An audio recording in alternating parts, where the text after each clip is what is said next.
أما بعد فأعوذ بالله من الشيطان الرجيم بسم الله الرحمن الرحيم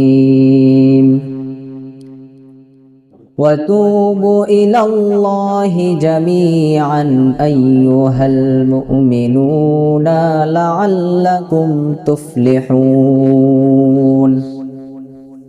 صدق الله العلي العظيم وصدق رسوله النبي الكريم نحن على ذلك لمن الشاهدين والشاكرين والذاكرين والحمد لله رب العالمين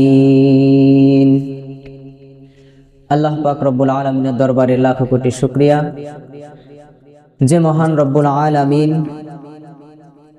আজ পবিত্র জুমার দিন আমাদেরকে দুনিয়াবি সকল প্রকার কাজ থেকে ফারেক করে আমাদেরকে জুমার নামাজ আদায়ের জন্য মসজিদ ঘরে আসবার মতো, সুন্নত নামাজ পড়ে বসবার মতো এবং কিছু আলোচনা শুনবার এবং বলবার মতো তৌফিক দান করছেন। সেই মাওলার দরবারে আমরা সকলে শুকরিয়া জ্ঞাপন করি, সকলে বলি আলহামদুলিল্লাহ। সংক্ষিপ্ত আকারে দরুদ পাঠাই মানবতার মুক্তির দিশারি, উম্মতের কান্ডারি, নবীকুলের শিরোমণি, তাজদারে মদিনা, নবী মুহাম্মদুর রাসূলুল্লাহ সাল্লাল্লাহু আলাইহি ওয়াসাল্লাম। সম্মানিত মুসল্লিয়ানে কেরাম, প্রথমে যে একটি আয়াত তেলাওয়াত করেছি সূরা নূরের 31 নম্বর আয়াতের কিছু অংশ তেলাওয়াত করেছি।